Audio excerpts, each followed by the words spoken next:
প্রিয় দর্শকবৃন্দ, আজকের গল্পে আমরা শিখব ধৈর্য, দোয়া আর আল্লাহর রহমতের একটি দারুণ শিক্ষা। এটি একটি কাল্পনিক গল্প, তবে এর শিক্ষা বাস্তব জীবনের জন্য খুবই গুরুত্বপূর্ণ। গল্পের নাম এক ফোঁটা পানি। একটি ছোট্ট গ্রাম, যেখানে মানুষজন সাধারণ ও পরিশ্রমী। সেই গ্রামে বাস করত ইয়াহিয়া নামের এক দরিদ্র কিশোর। ইয়াহিয়ার বাবা মারা গেছেন অনেক আগেই। মাই ছিল তার সবকিছু, কিন্তু দুর্ভাগ্যবশত তার মা গুরুতর অসুস্থ হয়ে পড়লেন। ঔষধ কেনার মতো টাকাও নেই তাদের ঘরে। এক রাতে মায়ের কাশির শব্দ শুনে ইয়াহিয়া কেঁদে ফেলল। মায়ের হাত ধরে বলল, হে আল্লাহ, তুমি দয়াময়, আমার মাকে সুস্থ করে দাও। আমি গরিব, কিন্তু আমি তোমার দরজা ছাড়া আর কারো কাছে মাথা নত করব না। পরদিন ফজরের নামাজ শেষে ইয়াহিয়া মসজিদে গিয়ে অনেক কান্না করে দোয়া করল।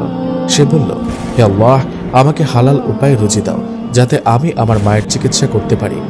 মসজিদে উপস্থিত বৃদ্ধ ইমাম তার কান্না দেখে বললেন, বাবা, আল্লাহর কারোর দোয়া কখনো ফেরত দেন না।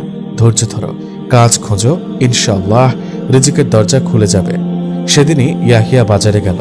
সেখানে এক ধনী ব্যবসায়ী তাকে দেখে বলল, এ ছেলে, তুমি কি কাজ করবে? আমার দোকানের জন্য সারাদিন পানি আনতে হবে। ইয়াহিয়া খুশি মনে রাজি হয়ে গেল।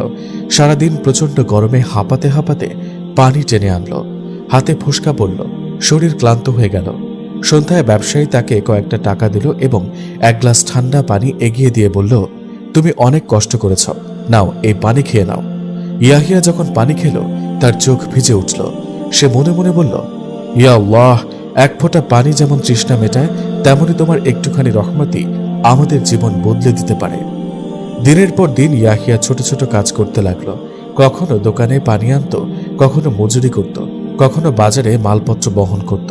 লোকেরা মাঝে মাঝে তাকে অবহেলা করত, কিন্তু সে কখনো হার মানত না, কারণ সে জানত যে ধৈর্য ধরে আল্লাহ তার কষ্টকে বৃথা যেতে দেন না। কয়েক মাস পর ইয়াহিয়া যথেষ্ট টাকা জমাতে পারল। সে মায়ের চিকিৎসা করালো। আল্লাহর ইচ্ছায় ধীরে ধীরে তার মা সুস্থ হয়ে উঠলেন। মায়ের চোখে পানি আর ঠোঁটে দোয়া।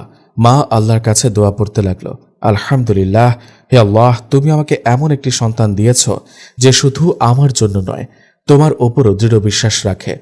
গ্রামের মানুষজন ইয়াহিয়ার অবস্থা দেখে অবাক হল। সবাই বলল, আমরা অনেক সময় আল্লাহর দেওয়া ছোট ছোট নিয়ামতকে ভুলে যাই, অথচ এক ফোঁটা পানির মতো নিয়ামতই আমাদের জীবন পাল্টে দিতে পারে। ইয়াহিয়ার ধৈর্য আর বিশ্বাস আমাদের সবার জন্য শিক্ষা।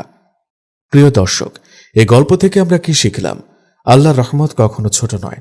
ধৈর্য, দোয়া আর পরিশ্রম মানুষের জীবন পরিবর্তন করতে পারে। আর আল্লাহর দেওয়া ছোট ছোট নিয়ামতের কদর করতে হবে। তাই আসুন আমরা সবাই ধৈর্যশীল হই, আল্লাহর রহমতের প্রতি কৃতজ্ঞ হই এবং তার উপর ভরসা রাখি।